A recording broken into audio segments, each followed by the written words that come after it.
Bonsoir à toutes et à tous. Merci beaucoup d'être venus nous écouter. Juste en quelques mots pour revenir sur l'idée qui préside à ce cycle, c'est que ça n'aura échappé à personne qu'on vit une forme de révolution, nouvelle révolution copernicienne, en réinterrogeant totalement la place de l'humain dans le vivant. Ça a sans doute commencé d'abord chez les scientifiques, et puis c'est en train de remonter progressivement. Et aujourd'hui, il n'y a pas de philosophe sérieux, par exemple, qui continue à placer l'humain au-dessus et au-delà de tout.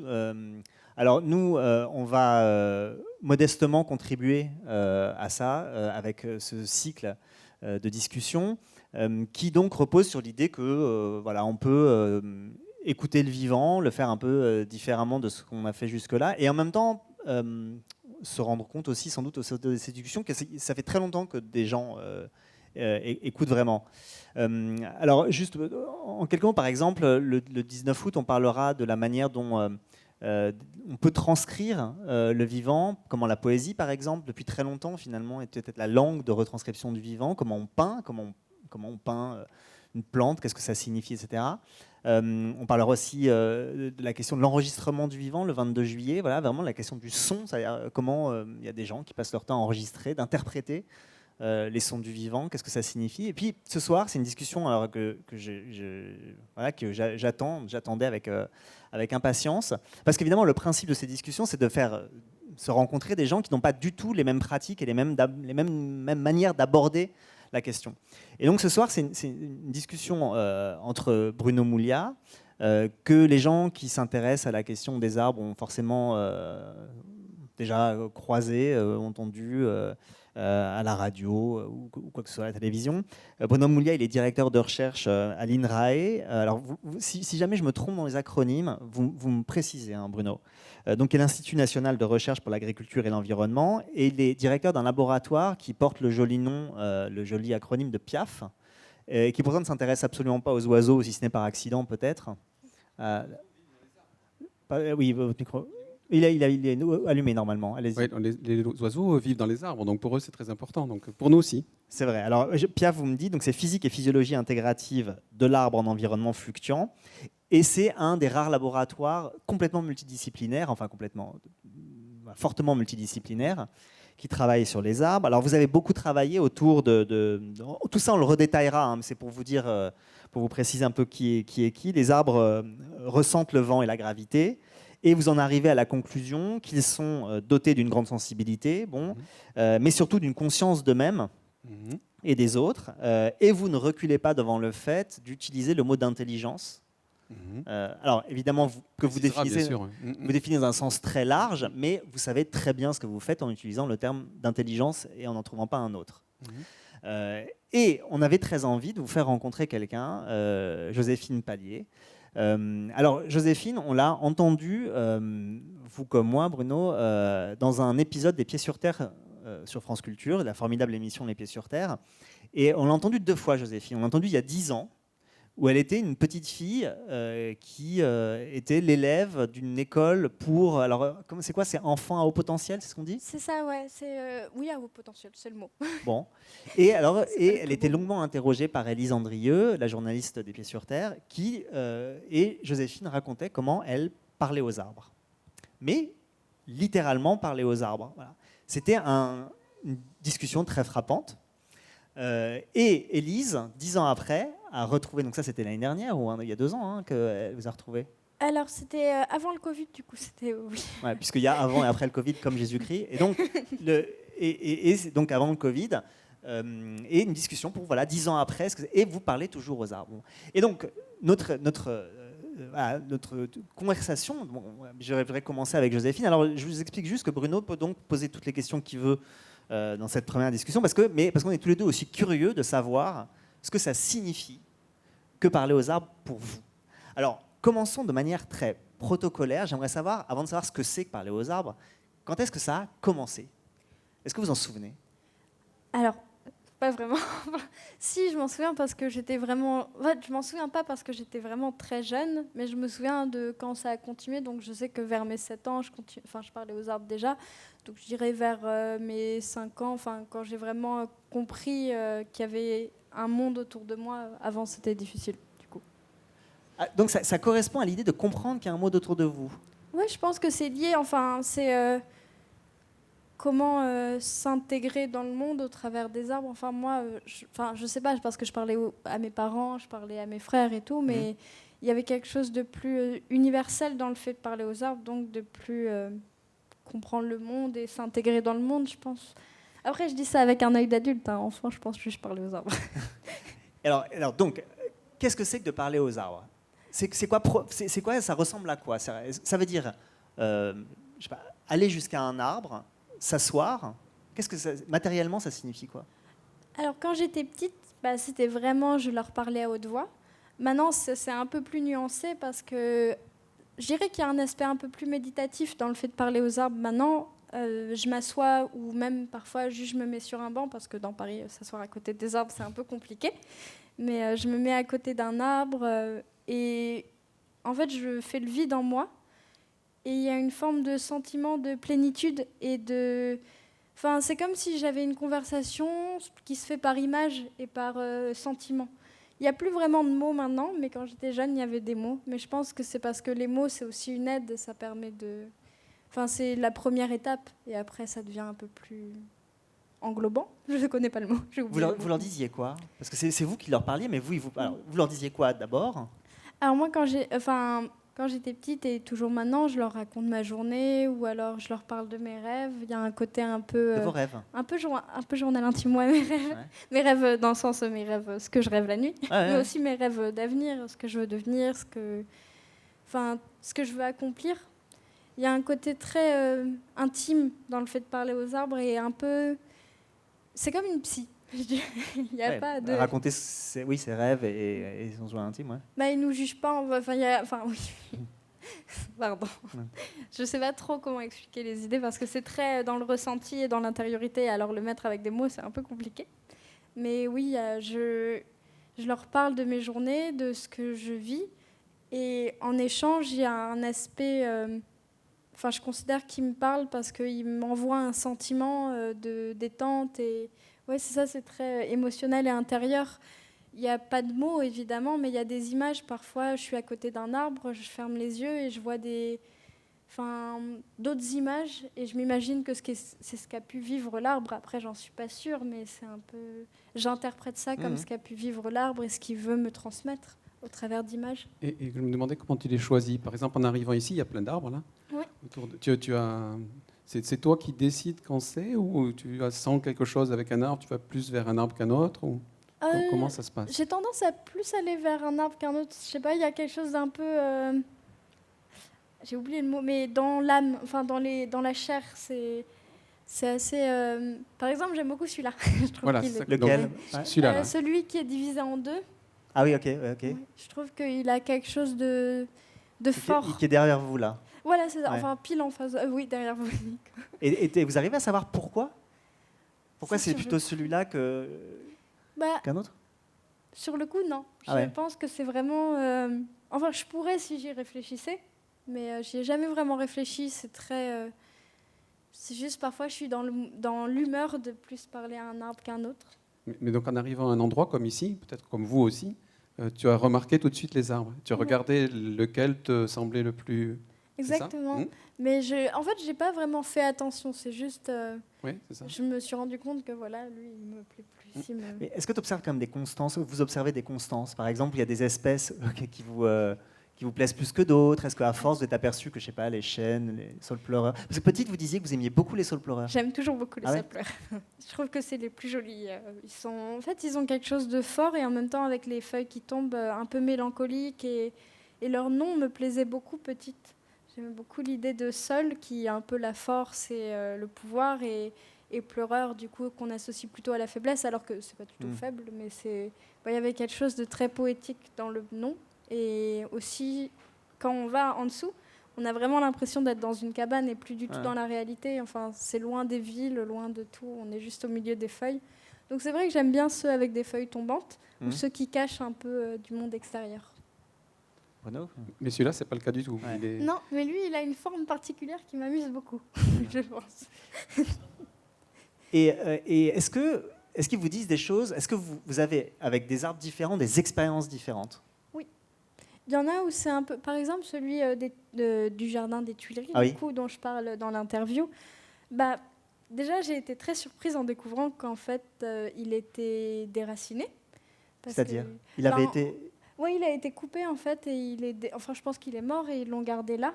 Et il y a quelque chose de très fort et un peu, pas hargneux, mais une nécessité de vivre dans cet arbre, alors que pourtant il est décédé, enfin il est Alors, je sais pas, sauf que ça abattu. décède pas vraiment. Non. Tournons-nous vers le scientifique. Moi, j'avoue que- Si, ça peut décider décider, un arbre, ouais. c'est un être vivant, et donc tout être vivant peut finir sa vie. Hein. Et donc ce qu'on dit, c'est qu'il y a des arbres qui sont toujours pas morts depuis 4 ou 5 000 ans, c'est certain, mais pas tous. Hein. La plupart des arbres, ça dépend des espèces, des essences. Par exemple, un bouleau, en moyenne, ça vit 80 ans, vous voyez, c'est comme nous à peu près. Et puis par contre, les chênes, c'est plutôt 200, 300. Et après, il y a effectivement des arbres dont on sait qu'ils sont là depuis 4000 ans. Mais c'est des arbres un peu particuliers. Hein. C'est des arbres qui ne passent leur temps à mourir et à renaître, en fait. Hein. C'est vraiment ça qu'on voit. C'est-à-dire, il y a des bouts qui meurent et il y en a d'autres qui repartent. C'est ça qui leur permet d'être très, très... Quand vous les voyez, vous dites, là, il va pas très bien. Hein. Et en fait, non, c'est le contraire. Il passe son temps à recommencer. Et c'est ça qui lui permet de durer très longtemps. Mais donc, les arbres, ça peut mourir. Et puis, il suffit par exemple, Oui, bien sûr. une très grosse... une foudre, par exemple, les tuer complètement. Ou même l'intervention humaine. Par contre, on ne sait jamais s'ils vont être morts. C'est ça. Qu'est-ce que ça veut C'est-à-dire dire? que, par exemple, je pense que tout le monde connaît ça, des fois on coupe un arbre au ras du sol, hein, donc on imagine que là vraiment on ne pouvait pas faire pire, c'est la coupe rase, vous voyez, et pourtant on va avoir des rejets qui repartent, et ces rejets vont faire plus d'arbres. Par exemple, les châtaigniers sont conduits comme ça, ce qu'on appelait les CP, on appelle ça CP, hein, donc on coupe comme ça, et en fait il va repartir, il va en faire plein, et donc d'autres, par exemple les platanes que vous connaissez bien, ils vont, si on les laisse faire, souvent on ne les laisse pas faire, on ne laisse pas assez faire les arbres. Si on les laisse faire, en fait, les branches retombent, elles ploient. Et elles ploient activement, d'ailleurs, ce n'est pas comme le pleureur de sol, elles vont vraiment vers le sol. Et quand elles touchent le sol, elles s'enracinent et elles repartent. C'est comme les fraisiers, en fait, hein, mais simplement, c'est un très très grand fraisier. Et donc, ça va faire plein de générations, comme ça, de cercles concentriques. Donc on ne sait jamais. Voilà, c'est ça. Alors c'est une grosse question qu'on se pose dans la science. Hein. Est-ce qu'on peut arriver à dire que cet arbre est complètement mort? C'est pas si facile, mais on travaille là-dessus. Voilà. Et d'ailleurs, je me posais la question, est-ce que c'est forcément des grands arbres? Est-ce qu'il y a un rapport entre l'intensité que vous ressentez et la puissance je veux dire, matérielle de l'arbre? Bah, je trouve que dans les grands arbres, donc souvent sont plus vieux, dans les arbres plus jeunes, il y a quelque chose d'un peu moins d'expérience, donc du coup moins d'histoire et moins. Et ça, vous le ressentez sentiments. vraiment? Moi, je trouve qu'il y a un truc un peu innocent dans les petits arbres, enfin dans les pousses. Et alors que dans les arbres vieux, je me rappelle, j'étais allée aux États-Unis, on était allé voir les séquoias. Du coup, ils sont immenses. Et bah, pourtant, en fonction de leur âge, je pense que c'est plus l'âge que la taille, en fait. Il y a plus... parce que, enfin, c'est un peu... Il y a plus de choses à raconter avec l'âge. Du coup, c'est un peu la même chose pour les arbres. Vous dites... Alors c'est marrant parce que vous utilisez des termes qui sont compliqués. Parce que vous dites ça, c'est avec les images, et en même temps, vous dites raconter. Oui. Donc, on a du mal... C'est quoi? C'est des perceptions, manifestement. Évidemment, ce n'est pas des récits, bon, j'imagine, mais c'est des sortes de perceptions qui, quand même, vous racontent un truc. Oui, c'est ça. Et des images qui peuvent, par exemple... moi, ce qui me revient souvent, c'est je m'assois à côté d'un arbre et je vois les feuilles en été, alors qu'on peut être en hiver. Du coup, c'est comme des images, un récit d'images. Oui, il n'y a pas de mots, du coup, c'est pas un récit oral, mais c'est un récit d'images. Et ça provoque quoi en vous, ça? Moi, ça me détend. Enfin, ça me rassure et ça me... Enfin, quand je suis un peu déprimée ou un peu triste, souvent ça me donne envie de continuer à me battre et de continuer d'avancer parce que je me dis, si l'arbre, après tous les intempéries, il est devenu plus fort et il a progressé, bah moi je peux le faire aussi. Donc c'est vrai qu'il y a un côté rassurant dans les arbres. Et vous avez essayé d'autres végétaux? J'ai essayé, oui, des fleurs. Ah, et alors les fleurs, c'est pas quoi? des légumes. Les fleurs... Pourquoi pas les légumes? En fait, je pourrais, mais souvent les légumes, je les achète coupés, donc il n'y a pas grand-chose à dire.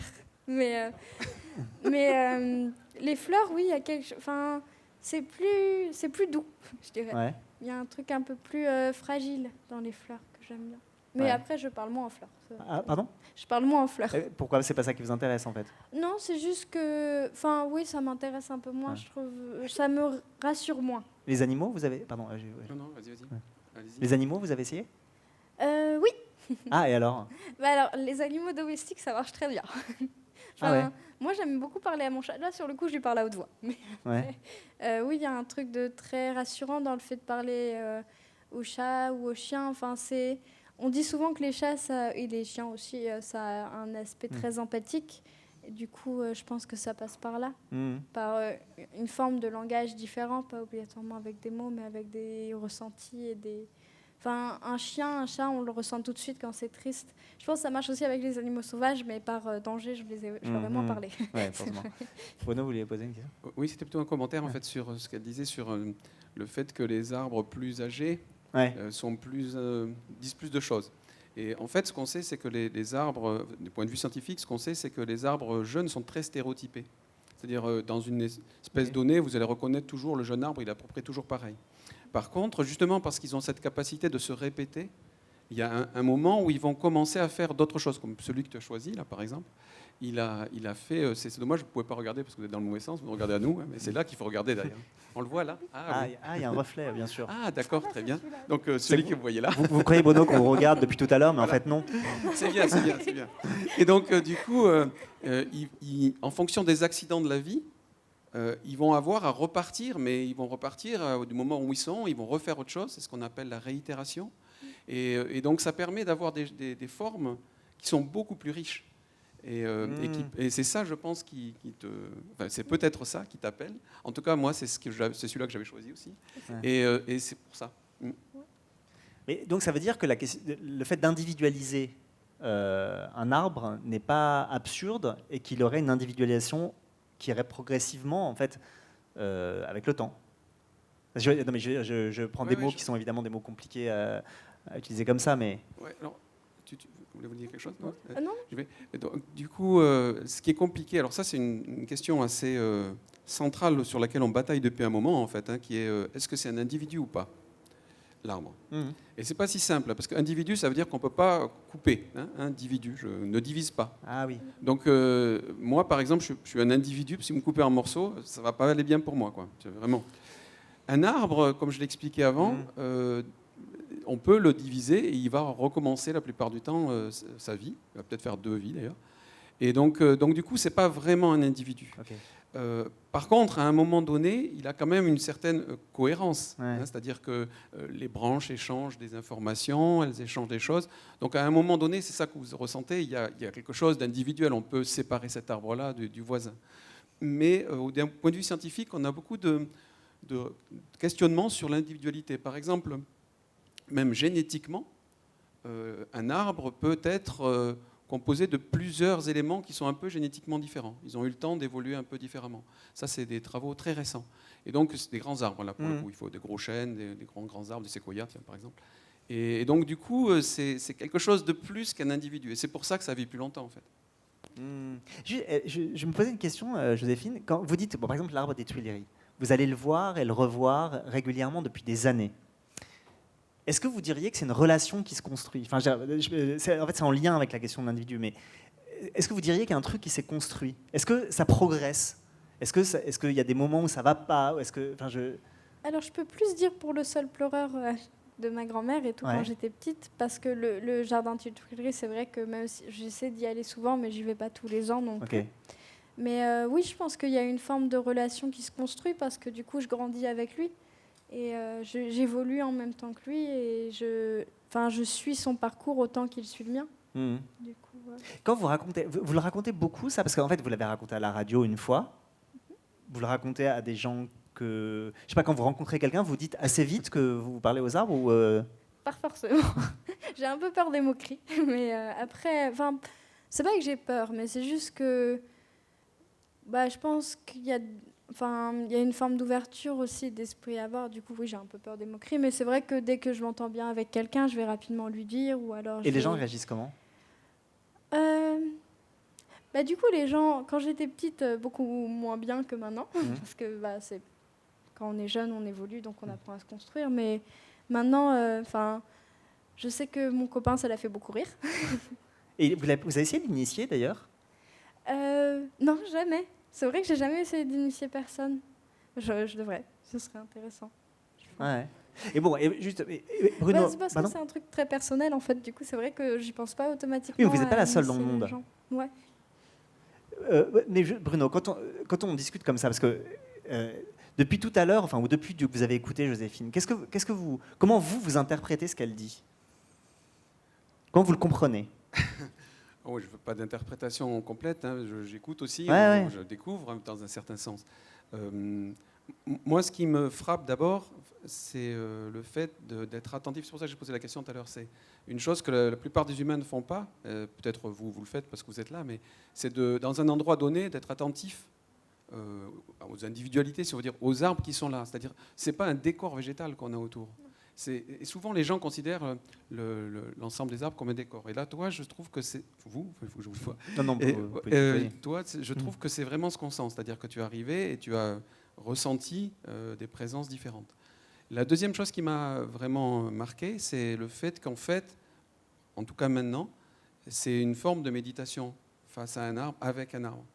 Et nous, donc ça c'est ton point de vue avec les arbres, et nous qui essayons de comprendre le point de vue des arbres dans un certain sens, on sait que les arbres sont extrêmement sensibles, ils ont énormément de capteurs, de capacités de perception, on en reparlera je pense.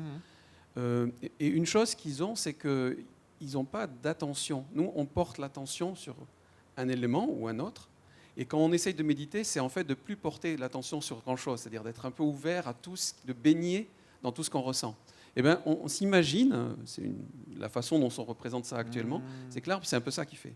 C'est-à-dire qu'en fait, il passe son temps, les petites plantes aussi, hein, il sent beaucoup de choses autour de lui, il va intégrer ces choses, mais sans porter d'attention sur quelque chose. Donc ça serait assez logique en fait d'utiliser l'arbre comme un support méditatif, puisqu'au fond, il est ce qu'on chercherait à être dans un moment méditatif. Non, mais c'est ça que je me disais en écoutant, je n'avais pas réfléchi jusqu'à maintenant comme ça. Non, mais c'est marrant parce que, Joséphine, vous disiez un truc très frappant dans un des 2 épisodes des Pieds sur Terre. Vous disiez, en fait, être enfant à haut potentiel, c'est avoir une intelligence qui fonctionne en arborescence. Ce qui est un problème, en fait. Ce qui est à la fois une qualité et un problème. Et vous disiez, en fait, c'est quand même marrant parce que c'est une autre analogie, disons, entre l'intérêt pour l'arbre et l'arborescence. Mais vous l'avez pensé, vous avez réfléchi à ça? Moi, je trouve ça hyper puissant, mais j'ai réfléchi après. Mais je l'ai dit quand j'étais toute petite et aussi quand j'étais adulte. En fait, c'est parce qu'on m'a dit ça, donc du coup, mais je l'ai appris plus tard. Et c'est vrai que j'y ai pas réfléchi quand je l'ai dit. Alors juste, qu'est-ce que ça veut dire penser en arborescence? Parce que c'est une formule, mais qu'est-ce que ça veut dire Alors en fait, là je dis la définition qu'on m'a donnée. Ouais. Ça veut dire, en fait, on va avoir une idée A, et au lieu de mener vers une idée B, elle va mener vers une idée B et une idée C. Donc ça fait comme un arbre, parce que y a des branches qui vont se créer sur une idée unique.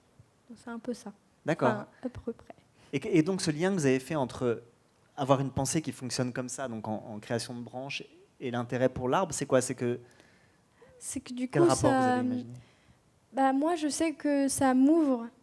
Ça me permet de, par exemple, pas forcément penser de manière linéaire ou pas forcément penser de manière encadrée. Donc, c'est pas pratique la plupart du temps.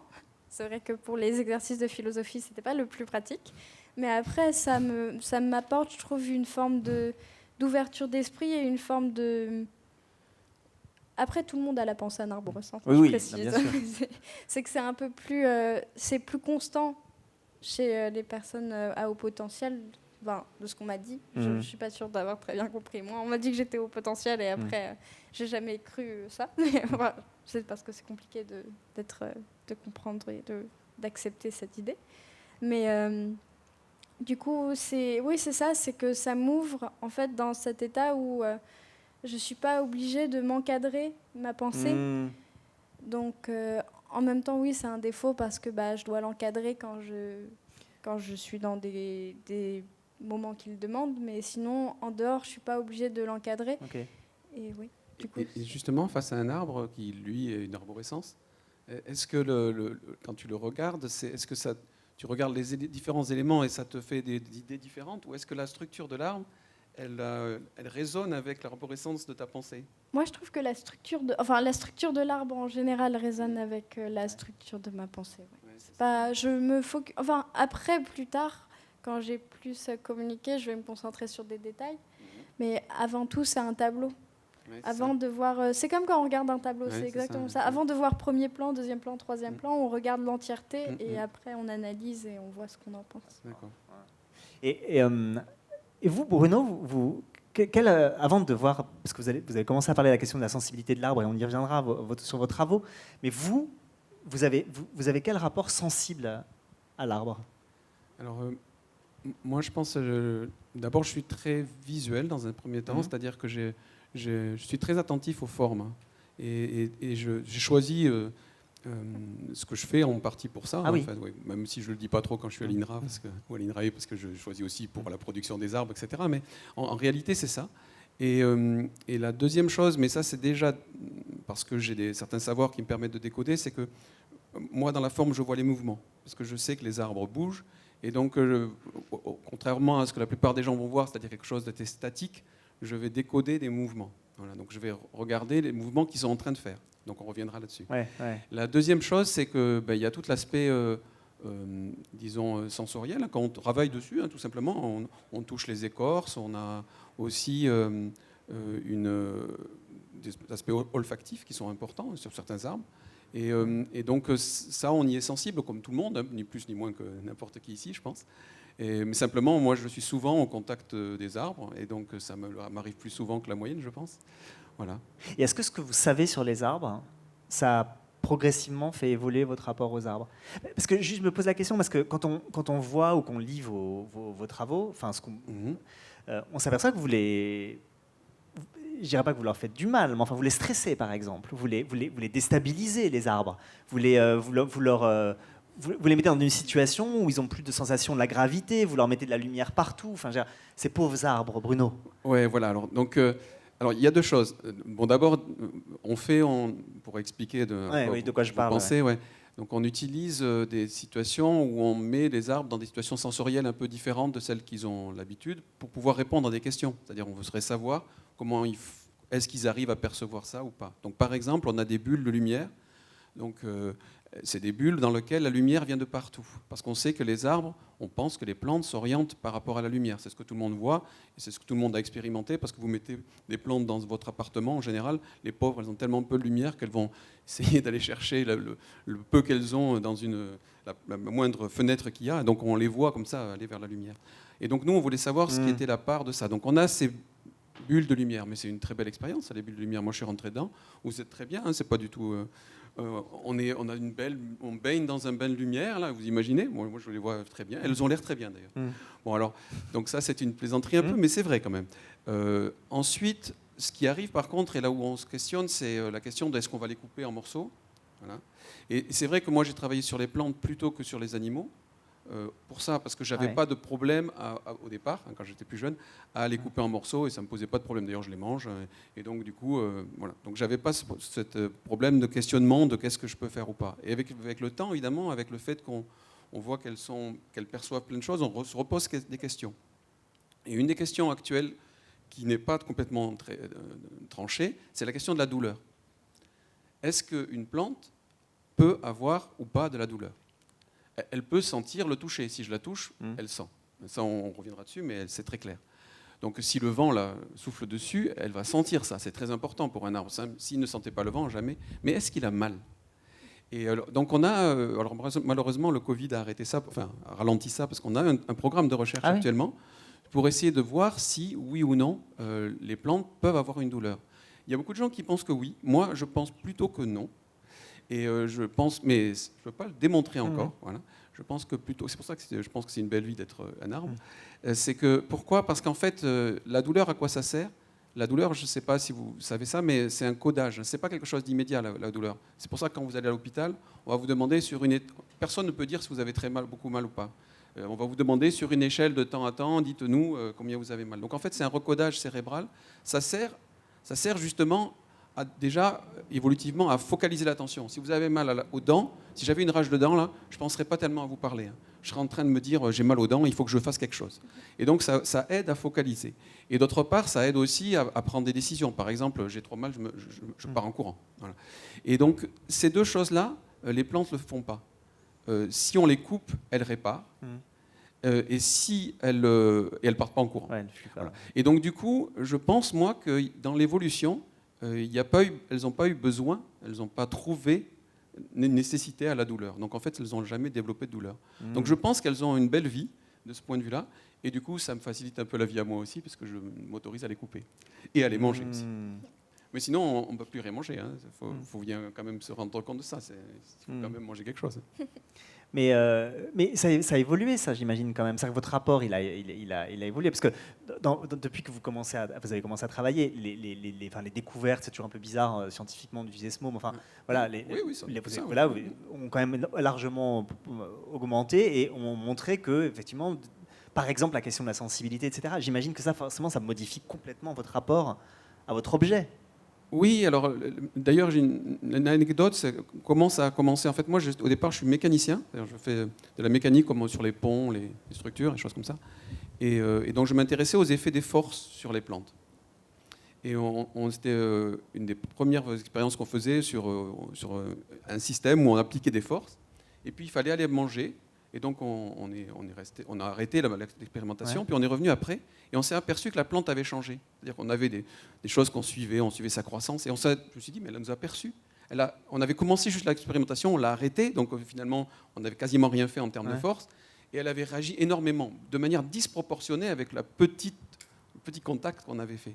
Et donc là je me suis dit, mais si elle perçoit tout ce que je fais, il va falloir jouer différemment. Parce que quand vous êtes physicien, par exemple, les matériaux, si je fais des effets sur cette table, elle ne va pas sentir ce que je fais, donc je peux le faire quand je veux, comme je veux, etc. Si elle commence à sentir ce que je fais, alors il va falloir faire autrement. Et c'est un peu ce que font les gens qui travaillent sur l'animal, par exemple. Mais sur les plantes, c'était un peu nouveau, donc ça nous a obligés vraiment à changer notre façon de faire. Est-ce qu'on pourrait émettre l'hypothèse, c'est un peu bizarre de la poser comme ça, puis je ne pouvais pas répondre, j'imagine, abruptement, mais que de la même manière que Joséphine sent peut-être un peu plus que nous, est-ce qu'on peut imaginer que la plante en face sent la tension? Voilà. Qu'est-ce qu'elle sent? Quand vous dites elle nous sent, elle nous perçoit, est-ce qu'on peut savoir ce qu'elle perçoit de nous? Alors, on ne sait pas tout, mais moi, ce que je dirais actuellement, de ce qu'on en sait, c'est que je pense qu'elle s'occupe peu de nous. Voilà. On l'intéresse peu. Je pense ça parce que en fait, ce qui se passe, c'est que qu'est-ce que perçoit un arbre? Il faut qu'on rentre un peu dans les détails, en fait, sinon on ne peut pas répondre. Donc, une des premières choses que voient les plantes, c'est qu'elles ont une perception un peu visuelle. Mais à la différence de nous, les plantes, elles n'ont pas d'organes spécialisés, localisés. Nous, on a 2 yeux, et si on les perd, d'ailleurs, on ne voit plus rien. Les plantes, elles perçoivent par toute leur surface verte. Donc vous voyez, c'est un peu comme si, vous voyez déjà, vous avez les facettes d'un œil d'une mouche pour pouvoir voir dans plein de directions, mais là, vous en avez encore plus. Donc elles perçoivent un peu Mais qu'est-ce qu'elles voient? Elles voient essentiellement s'il y a une voisine est une plante ou pas. Ça, elles sont extrêmement fortes. Comment vous le savez? Alors ça, on sait, oui, on sait très bien. C'est-à-dire, on connaît les récepteurs. Ce sont des récepteurs qui sont assez proches de ceux qui sont dans nos yeux, donc qui sont photosensibles. Mais elles ont inventé quelque chose que nous, on n'a pas su, donc on a copié d'ailleurs maintenant artificiellement, qui consiste à avoir une mesure dans le rouge clair et dans le rouge sombre. Et donc, quand la lumière d'un autre arbre, comme celui que je vois là, c'est la lumière qui est réfléchie par cet arbre que je vois moi, eh bien, elle distingue s'il y a un certain ratio entre le rouge clair et le rouge sombre. Et ça, c'est typique du chlorophyllien. Et donc, elles ne vont répondre que si en face, si à côté, et nous, on a montré à des dizaines de mètres, elles peuvent percevoir, et elles vont voir qu'il y a une autre plante. Mais vous, elles ne vont pas tellement vous distinguer, à part si vous avez une couleur dessus qui mime la chlorophylle. Vraiment, elle pourrait... Ah oui. Alors, elles voient aussi une deuxième chose qui est le bleu. Et c'est logique, parce que le bleu, c'est le bleu du ciel. Et donc, en fait, ça leur permet de voir une trouée. Et ça, c'est très important pour une plante, parce que quand elle pousse, par exemple en sous-bois, eh bien, il faut savoir où sont les trouées. Et donc, elles voient le bleu. Alors que si vous avez... il y a quelques personnes ici qui sont en bleu, peut-être vous avez des chances que les plantes derrière vous perçoivent et vous prennent pour le ciel. Mais donc voilà. Qu'est-ce qu'il faut en tirer comme conclusion métaphysiquement que les arbres sont très peu intéressés par nous? Alors moi, je ne suis pas métaphysicien. Non, mais c'est pas grave. C'est ça l'avantage avec la métaphysique, c'est qu'on peut tous en faire un tout petit peu comme ça, pas très haut niveau. Non, moi, je trouve que... Alors, moi, j'en sais rien métaphysiquement, Non, mais moi, je peux dire ce que ça m'évoque, en fait. Hein. Ça nous remet à notre place. Parce qu'on imagine vraiment qu'a priori, les plantes doivent s'intéresser à nous. Alors, ce n'est pas tout à fait vrai qu'elles ne nous perçoivent pas. Si vous commencez à toucher, si vous fléchissez par exemple une branche, ou si vous la secouez un peu, elle va le sentir très très bien. Hein. Elle va sentir ça. Si vous la caressez aussi, elle va sentir. Le problème, et là où ça aussi nous remet à modestie, c'est que pour l'instant, on ne voit pas de différence entre ça et par exemple si c'est une vache qui est en train de la brouter, ou un cerf, si vous voulez, ça fera plus joli, un cerf qui est en train de la brouter. Donc en gros, elle nous confond avec un herbivore. Et parce que l'herbivore, c'est un problème pour elle. Il faut qu'elle fasse attention aux herbivores. Enfin, attention, il faut qu'elle soit réactive aux herbivores. Voilà. Et donc voilà, donc je ne suis pas sûr, mais bon, voilà, moi c'est ce que je sais maintenant, mais c'est avec les moyens que l'on a, hein, donc il y a tout un tas de choses qu'on ne sait pas. Mais pour l'instant, je pense plutôt qu'elle ne nous perçoit que très peu et qu'elle ne fait pas tellement cas de nous. Voilà. Et du coup, ça nous remet un peu à notre place. Ouais. Ce sont des êtres vivants qui sont là depuis plus longtemps que nous, qui ont leur place sur la Terre. Sans eux, nous, on ne serait pas là. Voilà. Et par ailleurs... vous voyez, c'est un peu comme les dieux d'Épicure ou des choses comme ça. C'est-à-dire, ils sont là, ils sont bienveillants, ils ne nous font pas de mal, hein, mais on ne peut pas dire qu'ils s'occupent énormément de nous. Moi, c'est ce que j'ai l'impression. Moi, je me demandais, est-ce que, en fonction des espèces ou des plantes, la perception du coup des couleurs est différente en fonction de leurs besoins ou de leurs aptitudes? Alors, la perception elle-même, je ne pense pas. On n'a pas vu de grande différence. C'est-à-dire, c'est comme nous, est-ce que nos yeux sont différents? Tous les mondes, les yeux qui fonctionnent à peu près pareil. Voilà. Les couleurs sont un peu différentes, mais le fonctionnement, c'est à peu près le même. Par contre, ce qu'elles en font après, les réactions, le comportement, on va dire ça, le comportement qu'elles ont, va changer suivant les espèces. Par exemple, est-ce que vous avez des exemples un peu extrêmes de différence de comportement entre des espèces? Oui, bien sûr. Il y a par exemple, par rapport au fait de voir une trouée. Et donc, il y a des espèces qui sont ce qu'on appelle des espèces de lumière.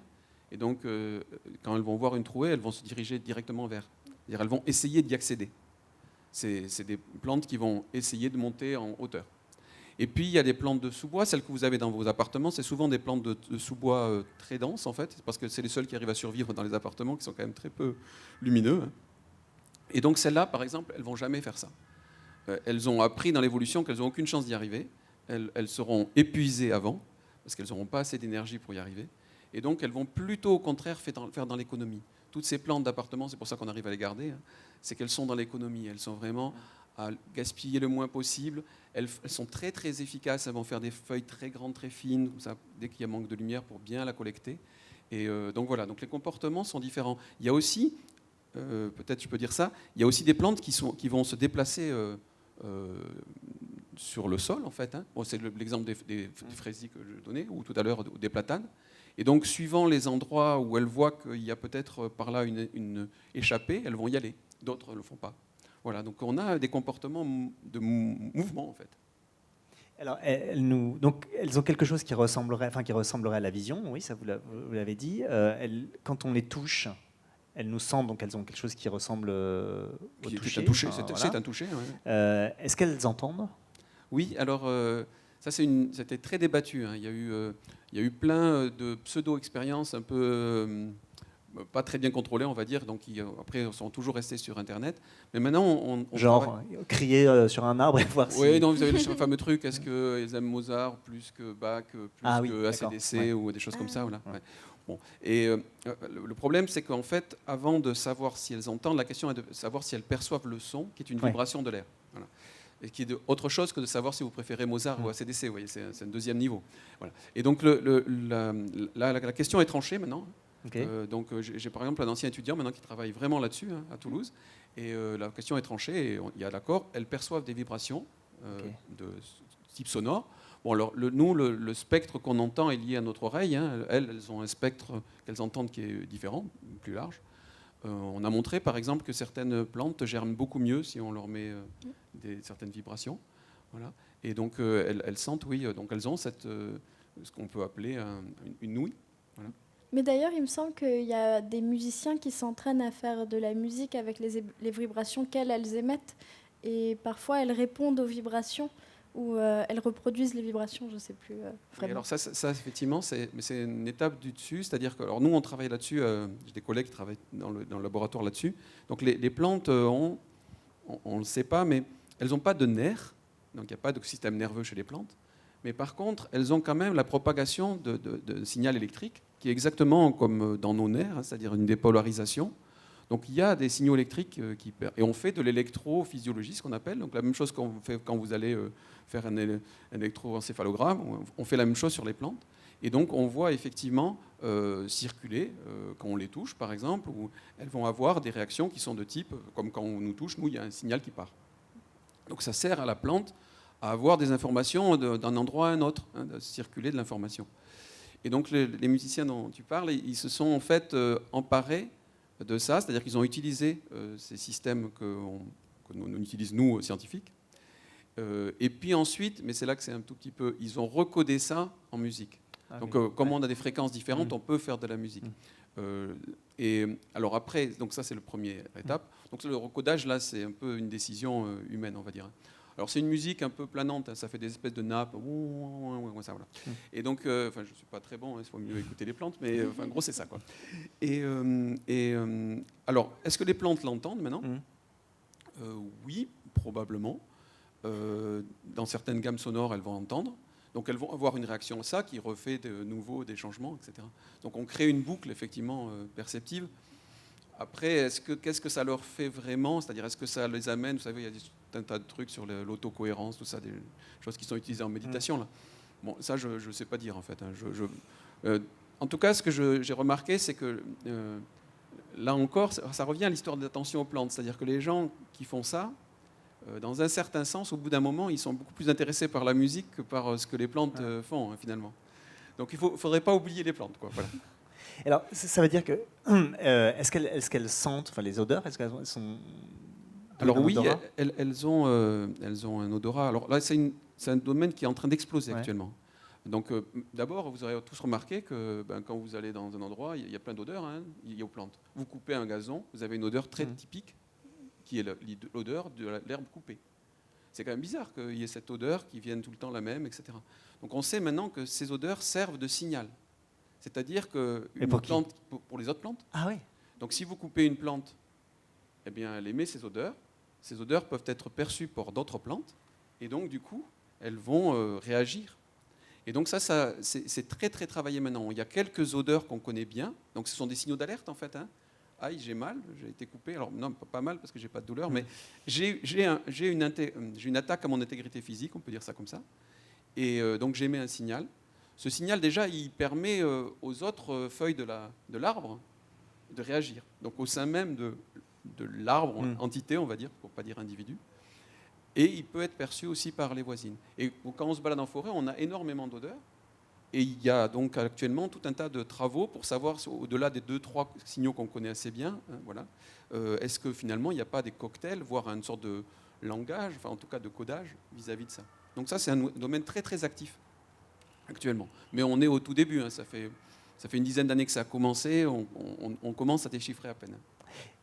Et comment vous en venez à parler d'intelligence ? Enfin, on saute 8 étapes, mais non mais voilà, là on voit donc que que l'arbre, la plante est un être sensible à très haut niveau. Bon, alors l'étape intermédiaire, disons, pour arriver à la question d'intelligence, serait sans doute la conscience d'elle-même ou de lui-même. Ouais. Enfin, je ne sais pas hein, si vous progressez dans cet ordre-là. Ouais, alors, moi, alors souvent dans la presse, les gens ont repris conscience. Moi, je corrige toujours, mais je comprends hein, pourquoi. En fait, c'est parce que nous, on a une difficulté avec ça, c'est-à-dire qu'on a tendance à vouloir conscientiser. Nous, ce qu'on a découvert, c'est que les plantes, enfin, on a découvert plusieurs choses, mais ce qui a vraiment marqué, on va dire, qui nous a fait connaître, c'est le fait d'avoir découvert que les plantes ont un sens qu'on appelle la proprioception. Donc, qu'est-ce que c'est la proprioception ? C'est peut-être un sens que vous ne connaissez pas, on le dit parfois le 6e sens. Vous êtes en train de l'exercer tous, et nous tous, on est en train de l'exercer là. C'est le fait que je sens la configuration de mon corps. Si je me tiens à peu près droit devant vous, et si je ne suis pas comme ça, c'est parce qu'en permanence, je sens la configuration de mon corps. Donc, j'ai quelque chose qui me dit si mon bras est tendu ou s'il est plié. Et je le sais, même si je ferme les yeux, je sais très bien. Et donc, mais la plupart du temps, vous n'en êtes pas conscient. Et pourtant, je l'utilise, sinon je serais avachi. Et donc, je peux devenir conscient de ça. C'est-à-dire, quand je vous en parle, si je vous dis, ouais, vous avez votre bras, vous le bougez, c'est votre proprioception, vous dites, ah ben oui, c'est vrai, je le sens bien, etc. Et donc là, vous rentrez en conscience. Mais il y a énormément de choses que vous sentez de vous-même dont vous n'êtes pas conscient. Et donc, ce n'est pas parce qu'on sent quelque chose, on se perçoit soi-même qu'on en est conscient. D'accord, voilà. ok, je comprends. Et donc, du coup, sur cet exemple pris sur l'humain, on voit bien que ce n'est pas nécessairement conscient. Et donc, il n'y a pas de nécessité à ce qu'elle soit consciente. C'est-à-dire qu'elles aient formé des représentations aussi élaborées. Ceci dit, elles sont capables de se percevoir. Et donc ça, c'est un des éléments. Mais l'intelligence n'arrive pas trop par là, je trouve. Ah oui? Alors, par où elle arrive, l'intelligence? Alors, d'abord, ce qui est marrant, c'est que, pour moi en tout cas, elle est arrivée par les gens qui m'ont posé la question.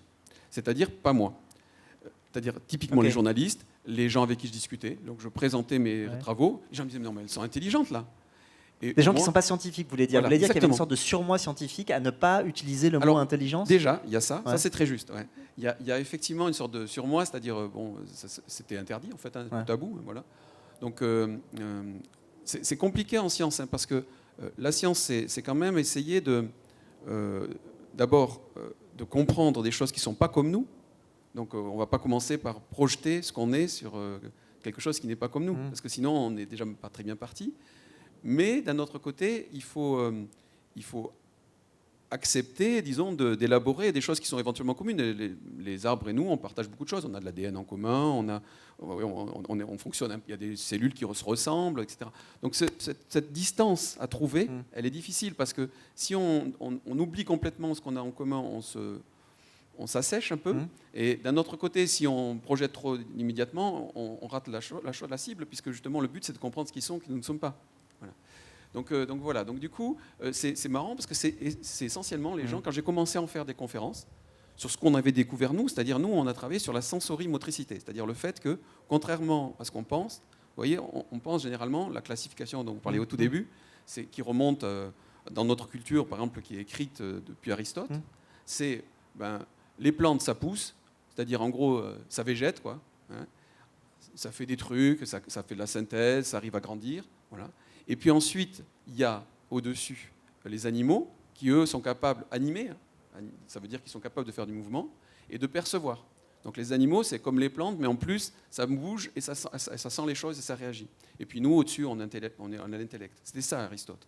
Et donc nous, en fait, ce qu'on a montré, et pas que nous, il y a pas mal d'équipes qui travaillent là-dessus maintenant dans le monde, c'est que c'est pas vrai, c'est-à-dire qu'on ne peut pas distinguer les animaux des plantes sur le fait qu'elles sentent et elles bougent. C'est-à-dire que les plantes ont des comportements, elles sentent des choses et elles réagissent éventuellement en bougeant. Et donc du coup, cette distinction plante-animale tombe. Voilà. Et du coup, on amène tout de suite à se dire, mais dans ces cas-là, comme on sait bien que l'intelligence aussi n'est plus réservée qu'aux êtres humains, on la connaît chez l'animal, est-ce que finalement, ça n'arriverait pas aux plantes? Et c'est vrai qu'on perd un peu nos repères dans cette histoire-là. On avait des repères vachement, très établis, quoi. C'est vraiment très fort dans notre culture. Et donc, on commence à perdre les repères. Et donc, on a posé la question de l'intelligence. Alors là, il y a deux façons de faire. Vous pouvez ouvrir un dictionnaire, et là, vous allez voir que l'intelligence, on vous dit que c'est quelque chose qui permet de résoudre des problèmes, et puis qui nécessite, très vite, on vous dit, un cerveau, etc. Donc, dans ces cas-là, ça, c'est une définition pour l'homme, en gros. On peut l'appliquer aux animaux qui ressemblent un peu, les mammifères. Et puis, après, on referme le dictionnaire, on est arrêté là. Mais nous, scientifiques, et surtout les physiciens d'ailleurs, on aime chercher des choses plus universelles. Donc, on s'est reposé la question de est-ce que l'intelligence, on ne peut pas en donner une définition un peu plus large? Voilà. Et ce serait quoi? Juste résoudre des problèmes, par exemple? Voilà. En laissant tomber le cerveau. Okay. Voilà. Donc l'intelligence, c'est probablement... déjà, on s'aperçoit que pour résoudre des problèmes, il faut penser à des problèmes qui sont des problèmes d'arbres, qui ne sont pas les nôtres. Vous voyez, si on pose des problèmes d'homme, vous faites un test de QI à une plante, elle fait 0. Hein. Voilà, c'est sûr. Donc il faut leur poser des problèmes d'arbres. La deuxième chose, ça veut dire qu'ils sentent. Donc ils perçoivent le problème, parce que sinon il n'y a pas de problème. Et donc ça c'est le deuxième niveau. Le troisième, après on peut décomposer comme ça. C'est que pour être intelligent, il faut sûrement se rappeler. Parce que si on ne se rappelle pas, à chaque fois ça recommence au même niveau. Donc est-ce que les plantes ont une mémoire? Donc qu'est-ce que ça veut dire mémoire? Donc on s'aperçoit que par exemple les plantes sont capables de conserver des traces de ce qu'elles ont subi. Mais pour une mémoire, il ne faut pas simplement une trace. Il faut être capable aussi de comparer, de la rappeler et de dire, tiens, ah oui, c'est différent ou pas, etc. Donc là, on en est là. Il y a des éléments qui sembleraient montrer qu'elles sont capables de comparer. Et ensuite, il y a un niveau encore au-dessus. Vous voyez, on décompose comme ça. On se dit, voilà, qu'est-ce que c'est ça? C'est déjà un peu plus intelligent. Elles sont capables de se rappeler. Puis juste au-dessus, il y a le fait, par exemple, qu'elles soient capables de s'habituer. C'est-à-dire d'identifier que quelque chose qu'elles comparent successivement n'est pas très différent ou alors n'est pas très dangereux. Et donc, finalement, on peut passer outre. Donc, nous, ça, on le voit vraiment. Les plantes, on les fléchit, par exemple, pour faire comme un coup de vent. La première fois, elles réagissent. Si elles n'ont pas eu de vent pendant longtemps, elles réagissent extrêmement fort. La deuxième, la troisième fois, elles s'habituent. Voilà, elles se sont habituées. Ouais. Mais habituées, c'est vraiment le mot qu'on utilise, nous, qui est plus, disons, précis. Voilà. Ensuite, il y a des gens qui se sont posé la question, est-ce qu'elles apprennent? Ce qui est un peu plus, déjà. Alors, par exemple, il y a eu des expériences pour savoir si une plante, on lui donnait de la lumière d'un côté, elle y allait. On l'éteignit la lumière, elle continuait à aller vers là où était la lumière, parce que c'était là où il y avait la lumière avant. Et puis après, on associe deux signaux. Vous savez, c'est l'histoire du chien de Pavlov. Donc on associe deux signaux. Donc on met de la lumière et du vent. Et puis on apprend à la plante que, par exemple, du côté de la lumière, il y a du vent. Et ensuite, on ne met plus que le vent. Est-ce qu'elle va aller plutôt vers le vent? Et alors, donc, il y a eu une expérience qui a montré que oui. Donc il y avait une petite capacité d'apprentissage, assez faible quand même, mais une vraie capacité d'apprentissage. Malheureusement, elle n'a pas été répétée. Il y a plusieurs expériences en cours pour essayer de voir si vraiment ça marche. Parce qu'il faut plusieurs fois pour être sûr. Sûr, voilà. Et donc, du coup, on en est là, en fait. On en est là. Et sur la question de la communication? Alors, la communication, c'est autre chose. Et puis, ça ramène un peu à ce que disait Joséphine tout à l'heure. C'est-à-dire que pour communiquer, il faut déjà être sensible, parce qu'il faut que j'arrive à recevoir ce que vous me dites, il faut que je vous entende, par exemple. Et d'autre part, il faut pouvoir identifier le message et éventuellement, il faut répondre. Il faut que je donne un autre message. Et donc, ce qu'on sait, qu'on est sûr, ce que je vous ai raconté tout à l'heure, c'est que les plantes perçoivent des messages des autres plantes et ensuite, elles sont capables de faire quelque chose. Mais est-ce qu'elles vont renvoyer un message à la plante, à l'autre plante? Est-ce qu'elles vont dire oui, bien reçu, voilà, maintenant j'ai compris, voilà. Et bien ça, on ne sait pas encore. On ne sait pas très bien. Et donc, on voit bien qu'elles envoient par exemple des messages d'alerte, d'alarme. C'est comme un cri, quoi. Elles sont capables d'envoyer des odeurs qui sont comme un cri. Attention. Mais on ne sait pas si l'autre la remercie. Mais est-ce que l'autre lui dit merci, j'ai bien compris? Ça, on ne sait pas. Enfin, à ma connaissance. Et vous, est-ce que quand vous interagissez avec une plante, il n'y a pas des moments où vous dites qu'elle essaye de vous dire quelque chose? Alors c'est là où je ne suis pas arrivé au point où... Alors, forcément, je me suis posé la question. Mais c'est vrai que je suis plus dans l'idée maintenant qu'elles sont dans une superbe... pas ignorance, mais... qu'elles ne s'occupent pas beaucoup de moi. Alors, donc, par contre, donc, quand on fait par exemple des sollicitations mécaniques, on voit très bien, sur les traces électriques par exemple, on voit très bien qu'elles l'ont perçu, voilà, donc ça, il n'y a pas de doute. On voit aussi dans leur comportement, elles vont avoir des changements dans leur croissance, qui sont quasi immédiats. Hein. Mais par contre, qu'elles essaient de faire quelque chose sur moi, c'est ça la question. Hein. Moi, j'ai l'impression que non. Peut-être de me chasser. C'est-à-dire, c'est déjà faire quelque chose. C'est-à-dire que parce que par exemple, il y a une plante qui est très connue, qui s'appelle la sensitive, vous connaissez? Et donc c'est une plante qui, en fait, quand on la touche, elle se ferme. C'est une plante qui ressemble un peu à un mimosa, et quand on la touche, elle se ferme. On achète ça dans les jardineries. C'est une plante qui vient des tropiques. En fait, moi, je me rappelle quand j'habitais en Guadeloupe, il y en avait plein. Et en fait, ce qu'elle fait, c'est que... À quoi ça lui sert, ça? Parce que c'est un peu fatigant pour elle de faire ça. Alors, c'est pas qu'elle soit vraiment sensible, elle n'est pas plus sensible que les autres, mais elle est rapide. Et donc, nous la voyons parce qu'elle est rapide. Et donc, c'est justement ça qui est important pour elle. C'est-à-dire qu'en étant rapide, elle surprend l'animal et surtout, tout d'un coup, elle a l'air flétrie. Donc, un animal qui la broute, il arrête parce qu'il se dit, celle-là, elle n'est pas bonne. Et donc, ça lui a permis, en fait, d'être moins mangée que les autres. Donc, dans un certain sens, elle renvoie un message. Mais c'est un message du genre, voilà, je ne suis pas intéressante pour toi, quoi. mais est-ce qu'elle me renvoie des messages plus élaborés? C'est Ouais. ça qu'on aurait envie, là, Bah oui, vu de c'est ça. l'échange. Voilà. Eh ben, j'en sais rien. Et c'est là où la science est des fois triste, hein, parce que bon, ben, nous, on a des manières d'objectiver les choses, de mesurer.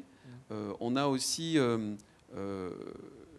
l'injonction ou la nécessité de convaincre beaucoup de gens de ce qu'on dit. C'est ça qui te fait le fait scientifique, en fait, c'est d'avoir convaincu tous nos collègues que c'est bien comme ça. Mais souvent, on est un peu limité. Hein. Donc, Mais c'est marrant parce que je pensais pas que vous accepteriez. C'est pas pour vous. Non, mais je me disais, non mais c'est vrai parce que on se dit le scientifique, je dirais, il n'a pas envie de discuter avec quelqu'un qui dit qu'il parle aux plantes. Bon. oui, bon, les gens scientifiques sont ouverts comme les autres. Non, mais vous, Il n'y a pas de raison. non, de mais quand je dis voir ça l'homme comme ça, je dis scientifique pas. Non, obtus. mais c'est pas. Non, mais ce que vous voulez, c'est prendre au sérieux quelque chose qui pourrait pas passer pour ne pas l'être. C'est ça que je veux dire. Et donc du coup, pourquoi vous ça vous intéresse? Bah, moi, ce qui m'intéresse, c'est en fait une des questions que j'ai depuis un certain temps, c'est ce que je disais au début, hein, c'est l'attention aux plantes. Nous, on n'est vraiment pas attentif aux plantes globalement. C'est-à-dire que, par exemple, notre système perceptif, qu'est-ce qu'il détecte? Des mouvements rapides. Ouais. Il y a quelqu'un qui a bougé là, je vais le voir. Ouais.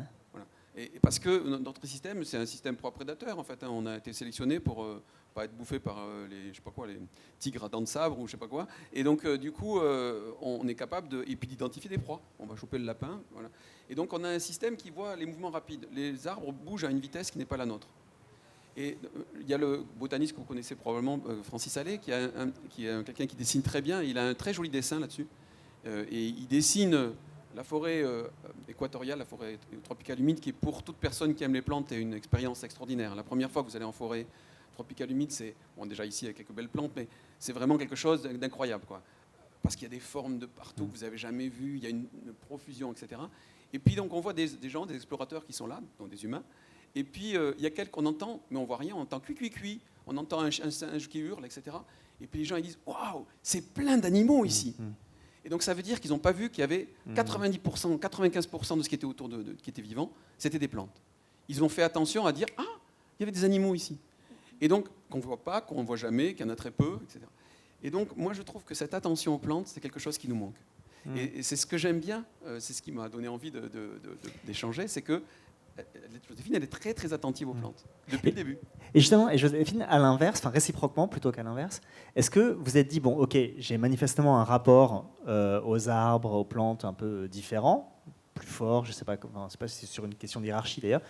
Est-ce que vous êtes dit, tiens, je vais essayer de comprendre, du coup, d'avoir une sorte de truc, un regard plus scientifique en lisant des choses, etc. Ouais. Bah, ça m'a toujours intéressé l'aspect scientifique parce que déjà, il y a toujours le doute de est-ce que je m'imagine des choses ou est-ce que c'est vraiment juste... Oui, c'est ça, j'ai une imagination débordante, comme ce qu'on me disait quand j'étais jeune. Et en soi, ça m'intéresse de me renseigner parce que je me dis que les deux ne sont pas contradictoires. Je peux continuer de ressentir ça et de penser ça tout en m'intéressant à la science et aux thèses scientifiques faites autour. En plus, pour l'instant, elles ne contredisent pas trop. Non, mais ce qui est même marrant, c'est que plutôt... Non, mais ça plus on avance, plus on a l'impression que ça va plutôt dans votre sens, quoi. Bah, c'est ça. Puis moi, ça m'intéresse de pouvoir mettre des mots scientifiques sur un ressenti... parce que c'est vrai que là, j'essaie de mettre des mots, mais c'est un effort parce que c'est compliqué de mettre des mots sur un truc qui est vraiment purement dans le ressenti et dans la chair. C'est compliqué de l'exprimer à haute voix parce que c'est comme quand on joue un rôle, on ne peut pas vraiment expliquer notre rôle, on est juste... on le ressent. Oui, parce que Joséphine fait du théâtre aujourd'hui. C'est d'où l'analogie...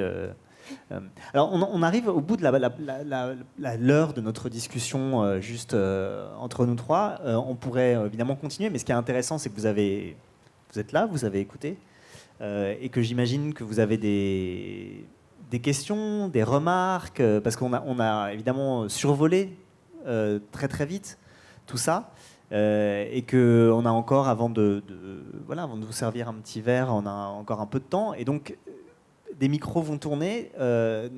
N'hésitez pas à vous en saisir pour... ça peut être une précision, ça peut être une remarque, ça peut être que la conversation continue comme elle a commencé, c'est-à-dire de manière informelle, enfin, d'une certaine manière.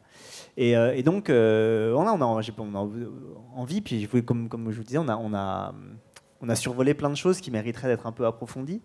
Donc qu'est-ce que vous avez envie de dire? Qu'est-ce que ça vous questionne, monsieur? Bonjour. Moi, je voudrais partager une expérience personnelle parce que j'ai vu il y avait une plante chez moi dans mon appartement depuis 10 ans. Et c'est vrai que j'ai senti de vraiment vivre avec lui et lui, il vit avec moi. De preuve, parce que chaque fois, je pars en vacances plus que 2 ou 3 semaines, bah, en rentrant, je sens qu'il est malheureux, il est moins bien en fait. Même s'il est arrosé par les amis quand je ne suis pas là. Et donc ça, c'est quelque chose, j'ai du mal à expliquer ça, mais je ressens à ce que dit Joséphine. Deuxième chose, je pose vraiment la question parce qu'entre humains, parfois, on sent les gens le premier regard. On sait, il y a quelque chose qu'on aime beaucoup ces personnes, sans savoir pourquoi. Il y a les gens qu'on ne sent pas du tout, ou les gens qu'on n'aime pas du tout. Donc je me suis dit, peut-être il y a quelque chose de champ magnétique qui est autour de nous. Et ce champ, est-ce que les plants, ils ont ce même fonctionnement de champ, et du coup, ça crée quelque chose d'alchimique? Je ne sais pas si c'est pour nous deux. Je pense qu'il y a des mots dont on peut vous saisir chacun dans ce qu'a dit monsieur. Moi, je pense que oui.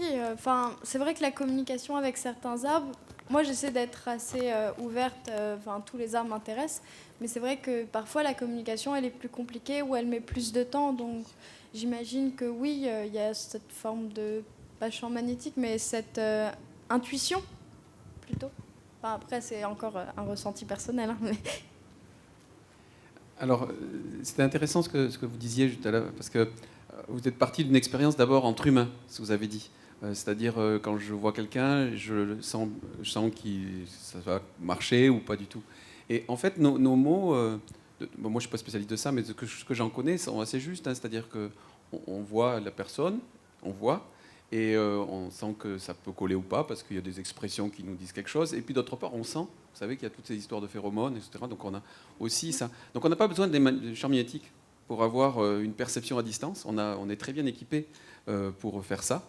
Et donc, moi, je ne suis pas un spécialiste de ça, mais de ce que j'en sais, c'est beaucoup par ces aspects-là, visuels et odeurs, inconscient totalement, qu'on a des a priori, des intuitions, comme tu disais, sur les gens. Donc après, sur les aspects magnétiques, il y a assez peu de choses. La perturbation magnétique par les plantes, elle est assez faible.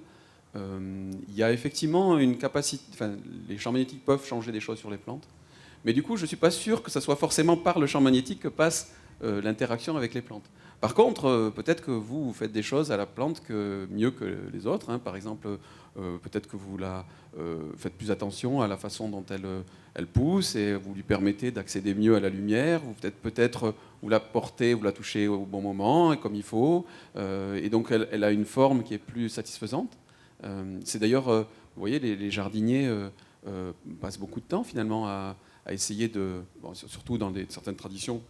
Je pensais au jardin japonais où on est extrêmement attentif à la forme que va prendre la plante et on interagit avec elle pour y arriver à une sorte de danse là, entre le jardinier et la plante pour arriver à avoir la forme. Alors c'est une danse très lente. Hein. Donc du coup, c'est peut-être ça. Hein, vous avez peut-être, c'est ce qu'on appelle la main verte finalement. Hein. C'est cette capacité d'avoir les bonnes interactions au bon moment. Et c'est un système sensible. Enfin, c'est sensible une plante à tous les sens du terme. Et donc du coup. Il faut intervenir au bon moment, il faut savoir intervenir, il faut savoir interpréter où en est la plante, et peut-être que ça vous le faites mieux que vous, parce que là vous connaissez depuis plus longtemps, quoi. Moi je pense ça, mais bon voilà, c'est mon interprétation, hein, ça pas plus que ça. Est-ce que les plantes pourraient avoir un sens qu'on n'a pas, ou est-ce que cette question est absurde elles en ont plein qu'on n'a pas, ouais. Par exemple, par exemple, elles sont, disons, alors. C'est-à-dire qu'elles ont... Ça dépend de ce qu'on appelle nos sens à nous. Parce que nous, on a tendance à penser 5 sens. On en a plus. Hein. Je parlais de la proprioception, par exemple, que les plantes ont et que nous aussi on a. Donc on a beaucoup de sens. Mais comment on le fait? On compte en fait les récepteurs qu'on a. C'est ça au niveau scientifique ce qu'on fait. Quand on sait que les humains, c'est à peu près une huitaine de sens. Voilà. Les récepteurs des plantes, il y en a peut-être 300 ou 400. Et donc, c'est ce que je disais, elles ont une capacité à percevoir qui est très différenciée. Voilà. Et donc, mais c'est dans la même gamme, c'est des choses olfactives, c'est des choses gustatives. Les racines ont une capacité à sentir, enfin, à percevoir. Qu'est-ce que c'est le goût, hein? C'est un sens chimique, c'est-à-dire on sent quelque chose qui est lié à la présence de composés chimiques, mais qui sont en dilution. C'est-à-dire qu'ils sont dans de l'eau ou dans quelque chose d'autre. L'odorat, c'est la même chose, mais au niveau de ce qui se passe dans un gaz. Voilà. Donc c'est ça qui différencie. Ben, les racines qui sont dans le sol où il y a de l'eau, elles goûtent le sol. Et donc elles ont des sens qui sont donc, dans la même gamme que les nôtres, mais sauf qu'elles ont plus de capteurs que nous. Et c'est normal, hein, en fait, hein, parce que c'est normal. On peut comprendre pourquoi, parce que comme elles ne s'en vont pas en courant quand il y a un problème, eh bien, il est très important d'avoir beaucoup d'informations. Et comme les choses changent, vous voyez, c'est pour ça que nous on s'appelle en environnement fluctuant le laboratoire. C'est parce que quand vous êtes à un endroit donné, vous ne pouvez pas partir. Nous, s'il fait 3 fois, on va rentrer. Hein. Elles vont rester dehors. Et donc il va falloir faire avec et aussi anticiper, parce il faut qu'elles aient le temps de pouvoir réagir avant que ça soit trop tard. Et donc du coup, elles vont anticiper. Par exemple, avec la lumière, ce que je racontais sur la perception de la lumière, elles peuvent se rendre compte si une plante risque de les ombrer bientôt, mais pas encore. Et elles vont réagir en anticipation. Voilà, c'est-à-dire qu'elles vont anticiper le fait que la voisine risque de les ombrer. Elles vont commencer à réagir. Voilà, donc c'est important pour les plantes. Et donc c'est pour ça qu'elles ont beaucoup de sens. C'est un truc que j'avais toujours trouvé extraordinaire, c'est les petites fleurs qui poussent dans le désert. Et je trouve ça extraordinaire. Ou alors j'avais construit une cabane et c'est vrai que l'arbre s'est entouré de lui-même. On avait mis un obstacle et il s'est mis autour de l'obstacle et au final c'est devenu une partie de lui. Du coup c'est super. Ouais, alors ça c'est vrai. Hein, c'est une chose que ça. Alors ça c'est les arbres vraiment. Ils savent intégrer n'importe quoi quasiment. C'est ce qu'on voit avec les. Vous voyez, vous avez des gens qui ont mis des panneaux puis le panneau est englobé. Ça c'est une chose que nous on ne sait pas faire. Voilà. Et ils ont cette capacité. Déjà, un arbre, il faut réaliser, ça pousse sur soi. La partie vivante de l'arbre, c'est une toute petite couche. Hein. C'est pour ça qu'il ne faut pas trop mettre vos initiales sur les arbres, là, parce que en fait, vous enlevez tout ce qui est vivant en fait, en faisant ça. Là. Et donc, c'est une toute petite couche, c'est quelques millimètres de vie. Et tout le reste, c'est la partie fossilisée de ce qu'il était avant. Et moi, je le savais, mais je l'ai réalisé vraiment grâce à un artiste qui s'appelle Giuseppe Pennone. C'est quelqu'un qui a fait, en particulier à Versailles, mais il l'a fait plusieurs fois, mais il l'a fait à Versailles après la tempête de 99, où il est allé dégager dans des gros cèdres qui étaient tombés, qui étaient morts, et il est allé faire de l'archéologie et dégager couche après couche. Vous savez qu'il y avait des cernes de bois, donc qui sont les couches successives que l'arbre construit sur lui-même, tout en croissant, et il a retrouvé les différentes formes des arbres antérieurs. Et donc vous avez une sorte de fenêtre dans la plante, dans le tronc de cet arbre, dans lequel vous voyez l'arbre quand il avait 3 ans ou 10 ans. Et bien nous, ça ne marche pas, ça, vous voyez. Donc ce fait de se construire sur soi-même et d'être sa propre histoire à l'intérieur complètement fossilisée, ça, c'est vraiment spécifique aux arbres. Ouais. D'autres questions? N'hésitez pas. Hein. Je suis sûr que vous avez des questions ou des remarques. Moi, c'est pas vraiment une question, mais c'est plutôt une interrogation que j'ai, c'est à savoir comment elles perçoivent la temporalité au sens de concept, en fait.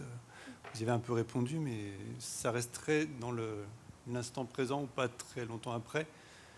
Mais c'est plus dans la planification. C'est assez vague hein, comme question. Tu veux dire quelque chose? Moi, c'est vrai que...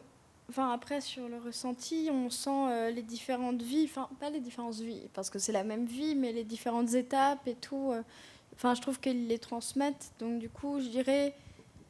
En fait, c'est étrange parce que je dirais de manière linéaire, c'est-à-dire qu'ils savent très bien ce qui est dans le passé, mais je pense qu'il y a aussi une prévision un peu de ce qui va être dans le futur, justement, avec le fait de savoir quand un arbre va le recouvrir. Donc, du coup, c'est linéaire, mais pas la même linéarité que nous, on a, donc passé, présent, futur. Plutôt, il y a un événement qui a été fait et un événement qui va venir, mais ils sont au courant de l'événement qui va venir avant que ça leur arrive.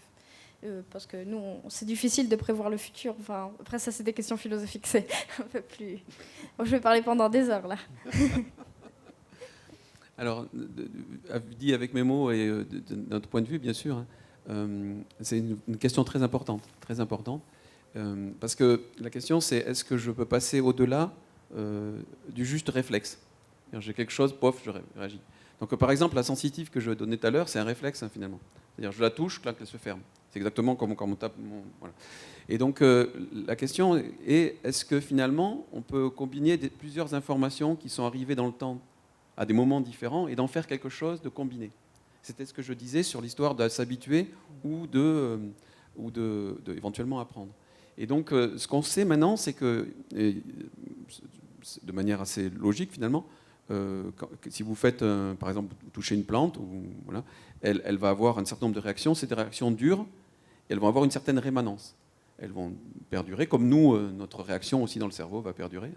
Et ensuite viennent s'ajouter de nouveaux signaux, et on va avoir des combinaisons des sensations successives.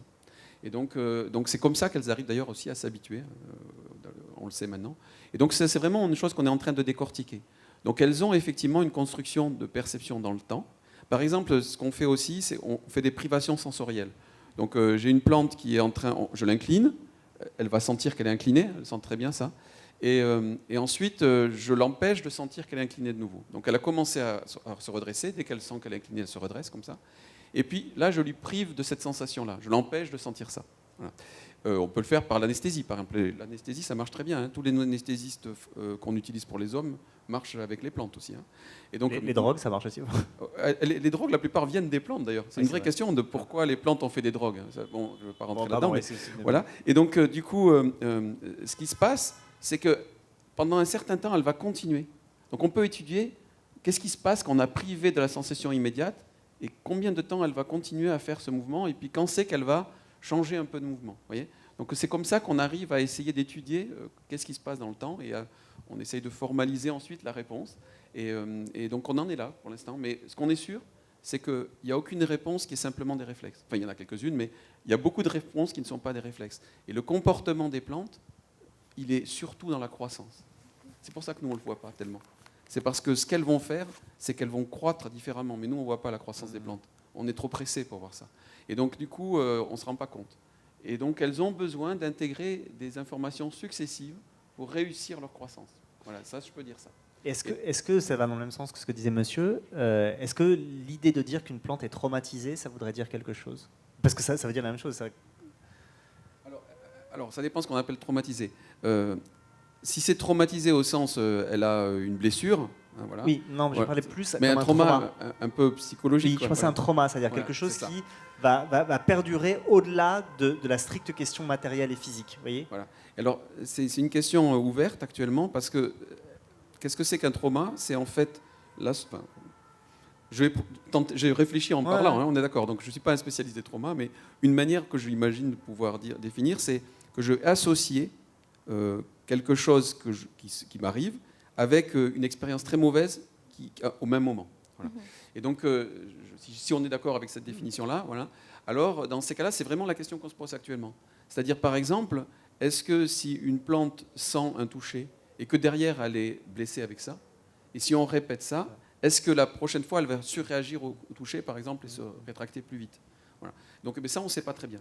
Donc, il y a quelques expériences, c'est ce que je disais sur l'apprentissage, qui suggèrent que oui, et c'était effectivement des apprentissages traumatiques, c'est-à-dire c'était des plantes qu'on faisait tomber, et c'est pas nous qui avons fait ça, c'est les Australiens, et elles avaient un choc. Quel brut ces Australiens. Voilà, c'est ce que vous nous, on fait pas ça. C'est ce que vous dites, super, vous pensez. Vous le pensez. Et donc, les tuez pas, mais des fois elles étaient blessées et des fois elles n'étaient pas blessées. Et est-ce qu'elles allaient réagir pareil en fonction de savoir si maintenant on les refaisait tomber, celles qui avaient été blessées?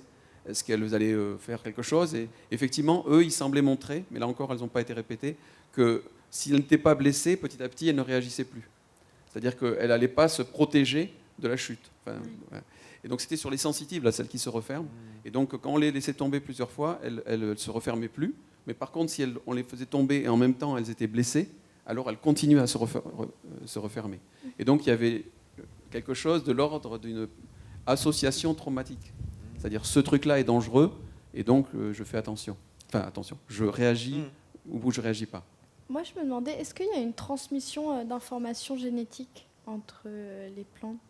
Enfin, si par exemple le pollen d'une plante est utilisé et crée une nouvelle plante, est-ce qu'il va y avoir une transmission génétique comme peut y avoir pour certains animaux, par exemple les chats avec la peur de l'eau stagnante ou autre? Je ne sais pas, c'est une question que je me posais comme ça. Alors, la transmission génétique, c'est quelque chose qui se passe par du matériel génétique, hein, donc typiquement de l'ADN ou de l'ARN, hein, par exemple les vaccins. Et donc, du coup, donc je ne sais pas, quand tu poses ta question, en fait, si tu penses à quelque chose qui est de nature... les chats avec l'eau stagnante, je ne connais rien en fait. Qu'est-ce qui se passe? C'est un truc que j'ai entendu, hein, je ne suis pas sûre, mais j'ai entendu que les chats, ils avaient peur, ils avaient moins tendance, s'ils avaient le choix entre une eau stagnante, donc qui est restée là dans un bol, ou de l'eau du robinet, ils ont moins tendance à boire dans le bol que dans l'eau du robinet parce qu'il y avait des épidémies, il y a des maladies qui sont avec l'eau stagnante. D'accord. Voilà, pardon. Ok. Donc en fait, ça, donc là c'est clair, très clair maintenant. Et donc du coup, là, on a affaire à la question des instincts et de leur sélection. C'est-à-dire, les instincts, c'est des comportements un peu innés, mais qui ont été sélectionnés au cours de l'évolution et qui permettent d'éviter de faire... voilà. Donc c'est comme ça que nous, on les interprète en tout cas. Et donc, est-ce que les plantes ont des instincts? C'est ça, là, finalement. Et alors, j'avais jamais pensé à cette question-là. Alors, c'est typique, c'est l'intérêt, hein, de ce genre de... Pourquoi je participe aussi à ces choses-là, enfin, à ces discussions? C'est parce que, justement, ça me force à me poser des questions que, généralement... Alors, bon, là, c'est filmé, alors après, j'ai les collègues qui vont dire « Ah, t'es quand même gonflé ». Mais ça me force à me poser des questions que je ne me pose pas parce que c'est pas bienséant de les poser, quoi. Et pourtant, elles sont légitimes, voilà. Et donc, alors, est-ce qu'on peut dire que les plantes ont un instinct? Oui, je pense qu'on peut dire ça. C'est-à-dire que, par exemple, mon histoire là, de la sensitive qui réagit, si elle réagit au fait qu'elle est... Parce qu'elle réagit si elle est vraiment attaquée rapidement, et plus rapidement que d'habitude. Et donc, ça lui permet de... Ça, c'est typique d'un herbivore. Donc, ça lui permet d'éviter d'être trop mangé par les herbivores. Donc dans ce sens-là, ça a été sélectionné et c'est comme un instinct. Oui, mais ça voudrait dire que par exemple, si on prend plusieurs générations de sensitives et qu'on ne l'attaque pas, elle pourrait ne plus réagir. Elle pourrait perdre. Alors, c'est très difficile. Alors, oui, c'est ça, ce que ça voudrait dire. Et là, on est typiquement dans une discussion scientifique, hein. C'est exactement ça qu'on fait entre collègues, exactement ce genre d'argumentation. Et donc, par contre, l'expérimenter, c'est pas très facile.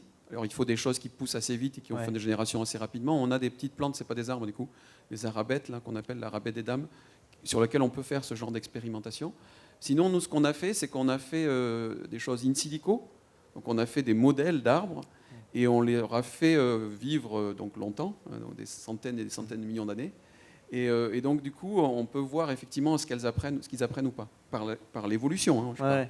Et donc, oui, on montre que, effectivement, par exemple, nous, on a montré que la forme des arbres n'était pas possible s'ils ne perçoivent pas la lumière, comme je vous l'ai expliqué, et s'ils ne perçoivent pas le vent. C'est-à-dire que les arbres qui, par mutation, perdent cette capacité, sont éliminés. Parce qu'ils ont besoin de la lumière et... Enfin, n'importe quel ingénieur, il n'y a aucun ingénieur qui construirait un arbre, hein, parce que c'est un espèce de grand truc avec un bras de levier pas possible et une voile pas possible. C'est une voile, enfin, c'est comme une voile de voilier. C'est très dangereux au vent, ça risque de casser, etc. Et les arbres ne cassent très peu au vent, finalement. Et donc, c'est extrêmement important qu'ils sentent. Et quand ils sentent, en fait, ils vont se renforcer aux endroits où ils sentent que ça bouge beaucoup. Et donc, ça, c'est crucial. Donc, on a pu montrer, effectivement, que, donc là, c'est pas une vraie expérience, c'est une expérience virtuelle, hein, voilà, mais que s'ils n'ont pas ça, ils n'y arrivent pas. Donc, ça veut dire que ça n'existe pas les arbres handicapés. Alors, non, mais en fait, ça voudrait dire que, par exemple, enfin, oui, ça, c'est pas super tolérant, quoi. Alors, ça, est-ce que ça peut... Alors, je dirais pareil que les humains. Pareil que les humains, c'est-à-dire que nous, c'est-à-dire, ça dépend de ce qu'on appelle un handicap. Là, c'est compliqué. Non, privé de certains de ses sens, quoi. Donc, si je dis un handicap, il y a des handicaps moteurs, il y a des handicaps de perception, voilà. Je pense perception. Mais en gros, ce qu'on peut dire, mais je ne suis pas sûr d'être... Je vais me lancer. Hein, là, prenez pas ça comme quelque chose d'autorité scientifique. Je réfléchis devant vous. Je peux me tromper. Hein. Si on appelle ça des handicaps, et si ce ne sont pas des handicaps sociaux, c'est-à-dire qui m'empêchent d'échanger, mais des handicaps vraiment physiques, on peut imaginer que la plupart du temps, si on n'était pas en société, qu'on n'était pas capable de les protéger, ils pourraient être éliminés par la sélection naturelle. C'est la vision qu'on en a en tout cas. Par exemple, je ne cours pas assez vite, je peux être bouffé par le tigre qui passe, ou un truc comme ça, ou par les loups. Donc on peut imaginer que la sélection naturelle les élimine, et c'est ce que je racontais sur mes arbres, d'où votre question. Mais après, justement, dans les jardins, on permet à des arbres de continuer. Et il y a beaucoup d'arbres qui sont extrêmement handicapés, qu'on utilise par exemple pour produire des fruits pour nous, et qui sont dans la nature, s'ils étaient tout seuls, n'ont quasiment aucune chance de s'en sortir. Donc on a un peu sélectionné les handicapés, et si on veut voir une vision positive, on les aide, c'est-à-dire que probablement ici, il y a des arbres qui auraient, sans l'intervention des jardiniers, aucune chance de s'en sortir, et qui vont s'en sortir. Donc ça, c'est un côté sympa de notre relation aux arbres. De l'interaction. Est-ce que vous avez encore... Ah, madame. Peut-être si vous pouvez juste attendre le micro, comme ça enregistre...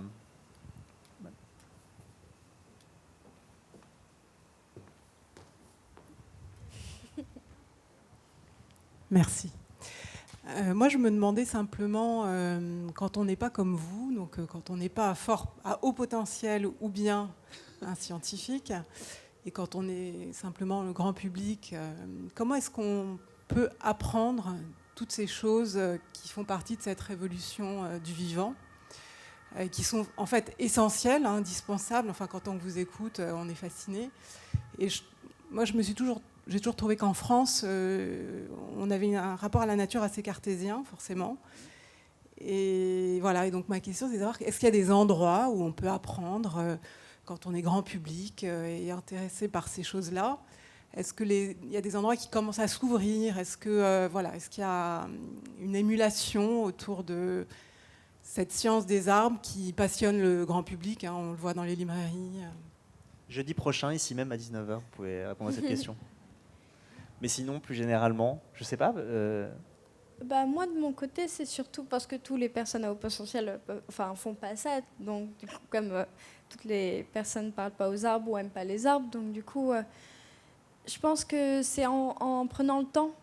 Donc, du coup, en prenant au début 30 minutes ou 10 minutes. Et, voilà, c'est vraiment en commençant à s'habituer aux arbres et en se rendant compte de leur place et en ouvrant un peu en ouvrant plus notre perception on peut apprendre à communiquer avec eux, parce que c'est vrai qu'encore une fois, quand j'étais petite, je parlais aux arbres, mais je parlais aux arbres d'un point de vue très personnel et individuel, mais maintenant c'est plus j'écoute plus que je parle en fait.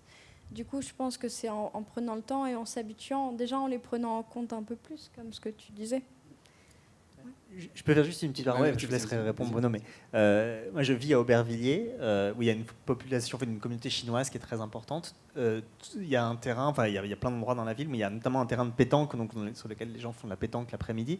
Mais tous les matins, il y a des dames chinoises qui viennent danser autour de l'arbre. L'arbre est posé là, elles tournent autour de l'arbre, avec chacune la main, la main est dans la direction de l'arbre comme ça, elle se déplace en cercle de manière extrêmement lente autour de cet arbre. Ça fait 20 ans que je vis là, je n'ai jamais eu la curiosité de leur demander ce qu'elles faisaient.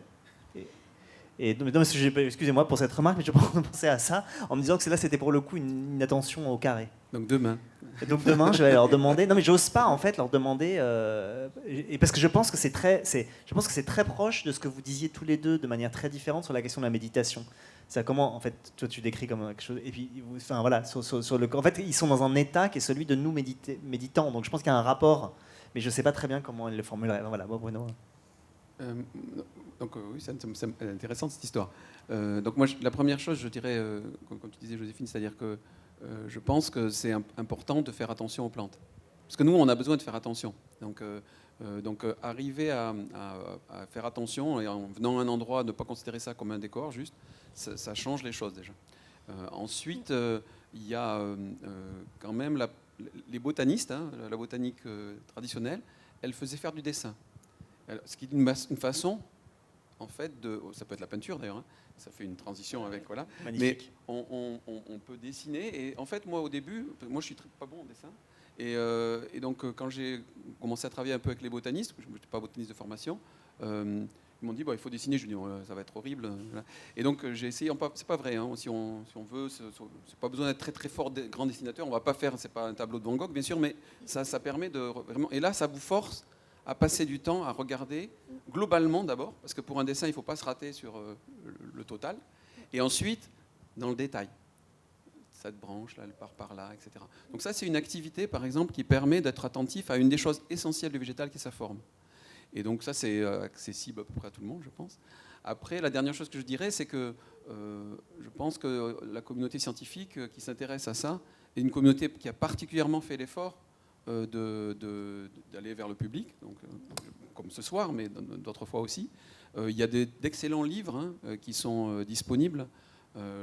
Par exemple, je ne vais pas faire de pub peut-être, mais enfin, il y a des très, très, très bons livres qui sont qu'on trouve dans les librairies, justement actuellement, parce qu'il y a même sur demande presque. Et donc, on peut lire des choses qui sont extrêmement...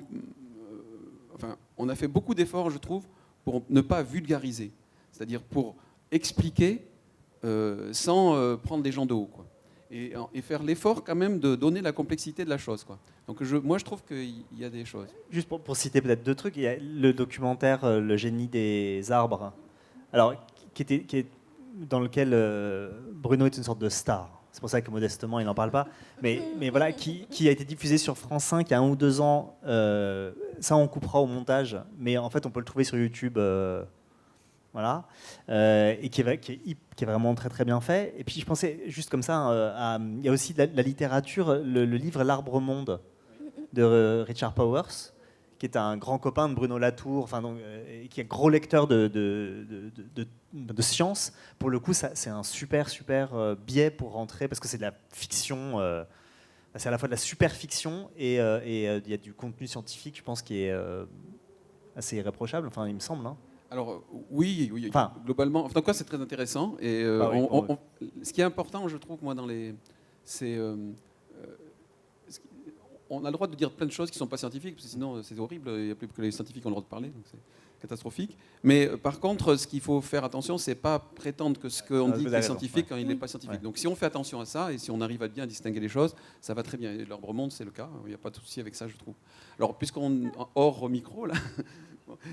donc moi j'ai deux bouquins que je trouve très bien. Il y en a un qui a été fait par Francis Allais, qui s'appelle Plaidoyer pour l'arbre. Éloge de la plante d'abord. Éloge de la plante et Plaidoyer pour l'arbre. Pour commencer par la plante. Les arbres sont des plantes, il ne faut pas l'oublier. On a tendance à trop les distinguer des autres. C'est quand même des plantes aussi. Et donc ça, c'est des très beaux livres pour commencer. Et ensuite, j'ai ma collègue Catherine Laine, qui est dans le même laboratoire que moi, qui a écrit dans la peau d'une plante d'abord, et puis dans la peau d'un arbre, tout récemment, là, qui sont des beaux... enfin bon, évidemment, je ne suis pas tout à fait neutre là-dedans, mais qui sont, je trouve, des beaux livres pour commencer, ouais, et qui sont très accessibles. Elle est photographe aussi, donc il y a de très très belles photos. Et puis on a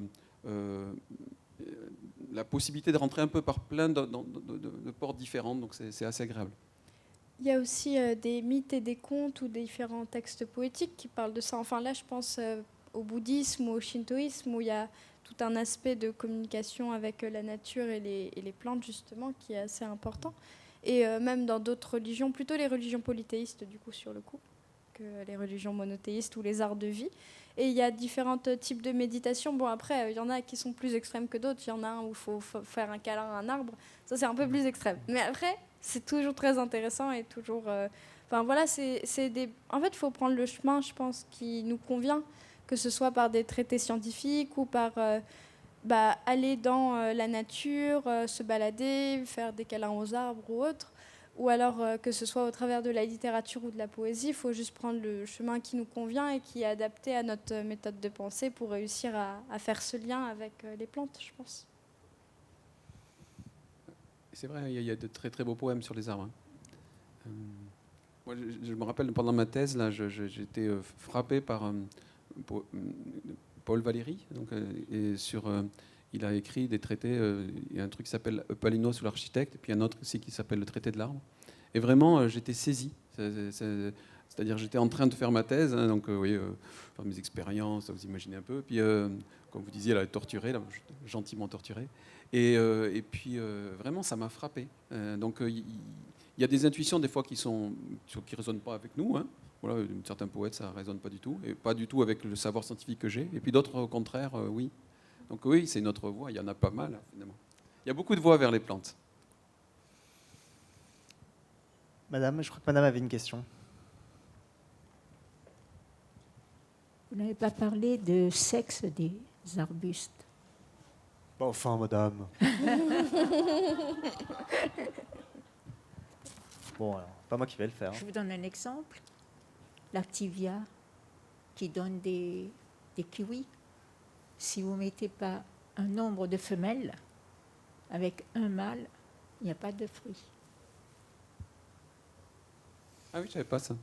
Alors, vous avez dit l'activia, c'est ça? L'activia, c'est le kiwi, ça. C'est le kiwi. Alors, donc, c'est rigolo parce que les traités, moi justement, en général, je ne sais pas que je sois bloqué sur ce sujet, mais j'essaye d'éviter d'en parler parce que les bouquins de botanistes, ce n'est pratiquement que du sexe. Parce qu'on parle beaucoup des fleurs. Les fleurs sont le sexe des plantes, vous le savez. Hein. Donc, il y a à la fois la partie mâle, c'est les étamines, et puis il y a le pistil, ce qu'on appelle le pistil, là, qui est au milieu, qui est la partie femelle. Donc, certaines plantes sont hermaphrodites, elles ont les deux. D'autres, donc, des mâles et des femelles séparés. C'est ce que vous donniez comme exemple. Et au milieu de ça, il y a le pollen qui transmet donc, les gamètes, en fait, d'un arbre, d'une partie mâle. C'est ça que les parties mâles des plantes produisent le pollen, et le pollen vient se déposer sur les parties femelles, et ensuite, voilà. Donc, et les fleurs servent à annoncer le sexe et à attirer les partenaires, en fait, on va dire. Hein. Le sexe des plantes, en tout cas les plantes à fleurs, se fait avec des tierces personnes, qui sont les insectes en particulier. Et donc, du coup, la fleur sert, mais ça peut être aussi des chauves-souris, ça peut être les humains aussi, qui trouvent une fleur très bien et qui, du coup, vont ramener le pollen ailleurs. Les plantes passent leur temps à nous manipuler. Et donc, du coup, on parle beaucoup de ça. Et donc, c'est tout cet organe-là qu'on trouve très beau, qui est en fait une fleur qui sert à attirer un certain nombre d'animaux, dont nous, et qui ont participé à la manière de transporter, puisque les plantes ne peuvent pas aller se déplacer d'une plante à l'autre. Ça, c'est ce qu'ont trouvé les plantes à fleurs. Avant, les plantes utilisaient le vent. Elles utilisent beaucoup le vent encore, mais les plantes à fleurs, celles que nous on appelle les fleurs, c'est-à-dire ce qu'on voit qui est trop joli, quoi, enfin, le truc qu'on voit beaucoup, quoi, qui attire notre attention, hein, parce que les plantes en général n'attirent pas notre attention, mais avec les fleurs, elles attirent notre attention. Avec les fruits aussi, elles nous donnent des bonbons pour qu'on les aide à disséminer, non pas faire du sexe, mais disséminer leur descendance. Et donc les fleurs et les fruits, c'est les choses pour nous attirer et les bonbons pour nous récompenser de participer. Donc voilà, donc en général on parle beaucoup de sexe chez les plantes, et l'exemple que vous citez, en fait, la question qu'on peut se poser à partir de ce que c'est, est-ce que c'est juste une question de quantité de pollen, c'est-à-dire qu'il faut, vous voyez, les mâles vont émettre des pollens, si on veut avoir suffisamment de kiwis, il faut que ça soit fécondé, et donc si on n'a pas mis assez de mâles par rapport aux femelles, on ne va pas avoir assez. Ou est-ce qu'il y a une communication, c'est-à-dire est-ce que par exemple les arbres femelles émettent quelque chose pour dire au mâle, allez vas-y là, et donc ça par exemple, j'en sais rien. C'est possible, en tout cas on a le droit de se poser la question, vous voyez. On peut se poser la question scientifiquement de savoir si finalement c'est simplement une question de quantité de pollen qu'il faut, ou si c'est parce qu'elle s'envoie des messages. Vous n'êtes pas obligé de répondre à la question, Joséphine. Est-ce qu'il y a un truc d'érotique dans votre rapport aux arbres? Je pense qu'il y a une forme... alors, ça dépend plus maintenant que quand j'étais jeune, mais il y avait déjà une forme d'érotisme. Mais je pense que c'est plus quelque chose de personnel. C'est moins... en fait, c'est plus avec la force et les sensations intenses que m'apporte l'arbre. Après, je développe une forme... moi-même d'érotisme, mais c'est pas envers l'arbre. C'est plus, ça me donne confiance, donc automatiquement ça amène une forme d'érotisme, oui, je pense. Est-ce qu'on a répondu à votre question, madame? Eh bien, peut-être que nous pouvons boire. Eh bien, merci beaucoup évidemment à Joséphine Pallier et évidemment à Bruno Mouliat. Évidemment, merci beaucoup à vous tous d'être restés longtemps et attentifs, et merci beaucoup pour vos questions. Donc la semaine prochaine, c'est une expérience qui sera la première étape, madame, dans votre rapport au végétal. Et puis nous, on se retrouve le 29 ou 22, pardon. Et donc là, la séance sera consacrée à l'écoute du vivant, mais vraiment l'écoute au sens quasiment matériel du terme, puisqu'on recevra une chercheuse qui travaille sur le langage, sur le langage, non, sur les bruits émis par les oiseaux, qu'elle enregistre, qu'elle essaye de comprendre en laboratoire et qu'après elle va faire entendre, enfin qu'elle traficote, puisque vous traficotez tous, et qu'elle va faire à nouveau après écouter aux oiseaux pour tester des hypothèses. Donc elle nous parlera de ce que c'est qu'enregistrer très matériellement, ce que c'est que de comprendre, d'écouter, et puis après de retravailler, enfin, voilà, avec les animaux. Et puis un artiste qui lui travaille beaucoup à partir des bruits du corps et des bruits du vivant. Voilà, comment ils les écoutent, comment ils les travaillent, et ils discuteront tous les deux. Et merci beaucoup, merci beaucoup. Merci. Merci beaucoup au Quai Branly, à tous les gens qui organisent ces rencontres.